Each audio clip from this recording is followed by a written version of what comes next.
ಆ ವ್ಯಕ್ತಿ ವಿನಯ ಎಡ್ವರ್ಡ್ ಅನ್ನುವಂತ ಒಬ್ಬ ಹುಡುಗಿಗೆ ಡೈವರ್ಸ್ ಆದಂತ ಹುಡುಗಿ, ಅನಾಥ ಒಟ್ಟ ಅವಳಿಗೆ ಪಾಪ ಬದುಕು ಕೊಡಬೇಕು ಅಂತ ಹೇಳಿ ಪ್ರೀತಿಯಿಂದ ಬದುಕು ಕೊಟ್ಟಂತ ವ್ಯಕ್ತಿ. ಅವಳು ಈಗ ಕ್ರಿಶ್ಚಿಯನ್ ಆಗ್ಬೇಕು, ಕ್ರಿಶ್ಚಿಯನ್ ಆದ್ರೆ ಮಾತ್ರ ನಿನ್ನ ಸಂಸಾರ ಮುಂದುವರಿಸೋದು, ತಾಯಿನ ಕೊಲೆ ಮಾಡ್ತೀನಿ, ಮಗನನ್ನ ಕೊಲೆ ಮಾಡ್ತೀನಿ, ನಿನ್ನೂ ಕೊಲೆ ಮಾಡ್ತೀನಿ ಅಂತ ಬೆದರಿಕೆ, ಒಬ್ಬನಾಗಿ ಬೆದರಿಕೆ ಹಾಕ್ತಾ ಇದ್ದಾರೆ. ಪೊಲೀಸ್ ಸ್ಟೇಷನ್ ಎದುರುಗಡೆನೆ ಬೆದರಿಕೆ ಹಾಕ್ತಾ ಇದ್ದಾರೆ. ಸೊ ಆ ಹಿನ್ನೆಲೆಯಲ್ಲಿ ಈ ಜಗದೀಶನಿಗೆ ಕಂಪ್ಲೇಂಟ್ ಕೊಟ್ಟಿದ್ದಾರೆ.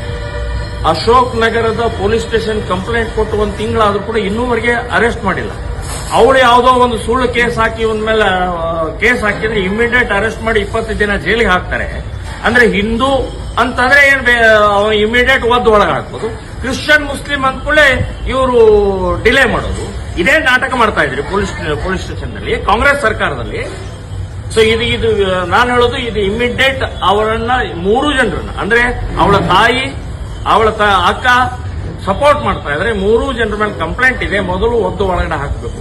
ಇನ್ನು ರೈಲ್ವೆ ಸ್ಟೇಷನ್ ಇರುವಂತಹ ಆ ವರ್ಕ್ಶಾಪ್ ನಲ್ಲಿ ಪೂರ್ಣ ಕ್ರಿಶ್ಚಿಯನ್ ಮಯ ಆಗ್ತಾ ಇದೆ, ಅದು ಎನ್ಕ್ವೈರಿ ಆಗಬೇಕು.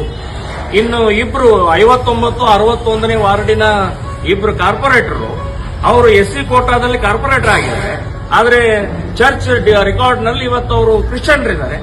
ಸೊ SC ಹುಡುಗರಿಗೆ ಅನ್ಯಾಯ ಮಾಡಿದಂಗೆ, SC ಸಮಾಜಕ್ಕೆ ಅನ್ಯಾಯ ಮಾಡಿದಂಗೆ. ಕ್ರಿಶ್ಚಿಯನ್ ಇದ್ರೆ ಕ್ರಿಶ್ಚಿಯನ್ ಆಗಿ ನೀವು ಅಲ್ಲಿ ಹೋಗಿ, ಆದ್ರೆ SC ಕೋಟಾದಲ್ಲಿ ಯಾಕೆ ಇದನ್ನೆಲ್ಲ ವ್ಯವಹಾರ ಮಾಡ್ತೀರಿ?